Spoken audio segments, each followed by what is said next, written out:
All rise. Support court with Judge Vonda B is now in session. Judge, this is case number JVB 1085, Faye Foster case. Thank you. You're welcome. You all may be seated.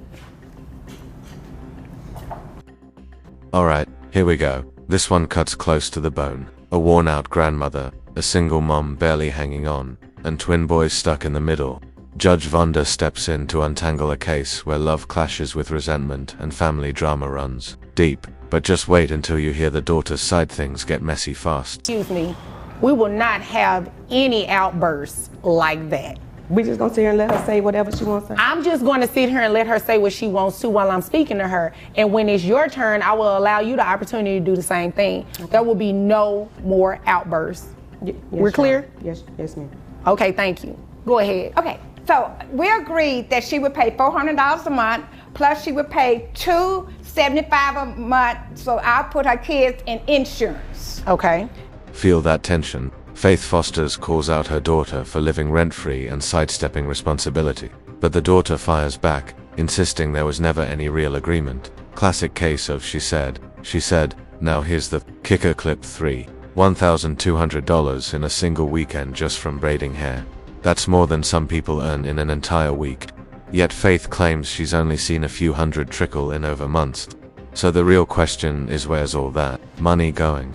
Most of the time it's on Saturday, all day Saturday. So about $1,200 every week. Right, Okay, keep going, continue. Yes, ma'am. Continue. And, okay, so I told her, I said, well, you can give me some of that, you know, to help out and on you living here and me taking care of the kids, and I'm using the gas to go take them to their soccer practice and to their football practice. And she tells me, you their grandmother, you supposed to do that. Oh. And I told her I ain't supposed to do a darn thing. This part cuts deep. Grandma's covering every single bill. Food, gas, school runs, insurance, even the kids' extracurriculars. Meanwhile, the mother sleeps in. Can you imagine the emotional exhaustion Faith must carry, raising children that technically aren't hers? She always said, well, go ahead and pay their fees and I'll give it back to you. But I never get it back. She lives in the home. Does she actually live there, or does she just sleep there and she lives somewhere else? No, she lives there and she sleeps somewhere else. Every night, you know. But that's why she's supposed to be paying me $400 for them to live there. Okay. Because she got put out of her last place. So I said, okay, you can come home, but you know, I'm gonna fix it. 3 years, what was meant to be temporary turned into a permanent situation. The daughter keeps piling on excuses, and you can see the judge's patience wearing thin. On this point, Faith is absolutely right. There's nowhere else you can live for just $400 a month. Plain and simple. All this kind of stuff. So, you know, I'm like, okay, you know, but I need you to help out, you know, and that's fine because you can't live nowhere else for $400. Okay, yeah, that's a good point. That's a good point. All right. Is there anything else you want me to know before I move over to her? Yes, Your Honor. She, you know, she's always gone. She doesn't attend a function because she said, you know, she got to go out with her girls and kick it, or she got to be with a man. Here's the turning point. The daughter finally takes the floor. Her defense, a painful divorce, financial collapse, and a promise from her mother to step in. But the real question remains, does personal trauma excuse 3 years of zero support? That's the heart of the dilemma. The huffing, puffing. And Because she's lying. She's telling half-truths and sitting over there in her Christian outfit like everything she's saying is the gospel. Yes, me and my children did move in with her 3 years ago, but what she didn't say was, it's because I had a tragic divorce with my ex-husband who her and her church members just wanted me to marry this guy because he was so church. When Judge Vonda presses the daughter about moving out, her answers start to slip and slide. I want to hustle. I want to get stable, but never a clear timeline. At this point, the court's patience is wearing thin, and honestly, so is ours. You can. so was there ever an agreement for it to be a temporary situation? Well, yes.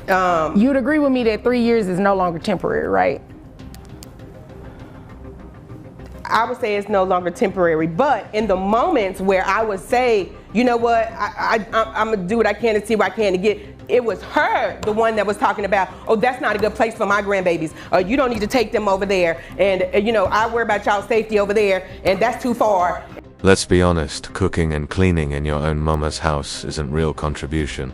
Not when grandma's the one covering rent, insurance, groceries, and raising the kids. The judge spells it out clearly. You don't get credit for that, period. To how she behaves and how she acts. But she letting you live for free. She's been allowing you to do it for 3 years. She pays for everything for your children. She feeds your children. She takes them to school. She pays for health insurance. She's literally doing everything. You're doing nothing. But that's her story. I'm doing more than so. I'm doing exactly what I can. I cook, I clean, The judge is turning up the heat, now demanding receipts, crunching every number, even factoring in the under-vettable braiding income. This is the moment the law steps in to enforce accountability, and, honestly, it's been a long time coming. ASAP, because this is ridiculous. Like, I can't even believe you brought me in here with this When you foolishness. say ASAP, do you mean that you're going to leave court today and go find somewhere? I mean, no, I'm gonna have to like get on my hustle, you know, to like try and figure out, you know, where I'm gonna go and, you know, what I'm gonna do and how much is that gonna take. What are we to looking get at in that far. timeline? Because we know the boys are going to stay with her when this happens. So timeline, give me a reasonable timeline that you're talking about doing this. Within the next 2 months, I would say. And here's the curveball. The daughter claims the whole battle boils down to jealousy over a shared ex-boyfriend. Suddenly, this isn't just about child support anymore, it's tangled up in bitterness, betrayal, and old wounds. How wild is that? Or they'll do my lashes, or, you know, they'll grab my kids from school for me if I need them to. It's like, we help each other out. So I'm not always Do I look getting like I was money born paid. yesterday? No. Right, so you want me to sit here and believe that braiding hair and you're charging how much per head? It just depends. I mean, shorter ones, 80, longer ones, like 250. That's not what she says, and she lives in a house But she's not, with she's you. not working with my clientele, and it really. Here comes the hammer. Judge Vonda sets child support at $754. It's a hefty figure, but a fair one. She slices through all the drama and brings the focus back to where it should have been all along. The children. 18 cents times 3%. So your health insurance reimbursement to mom, although you pay $275, according to the law, it can't be, the health insurance amount that she reimburses you cannot be more than 3%. So that caps at about $84. So 670 plus $84 is $754. That's how much you'll pay your mom a month.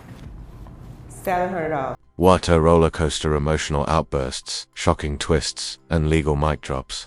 Judge Vonda navigated it all with grace and authority. Grandma Faith finally sees some justice, and the boys gain a bit more stability. If this case had you hooked, too, be sure to like, share your thoughts in the comments, and subscribe for more real courtroom drama.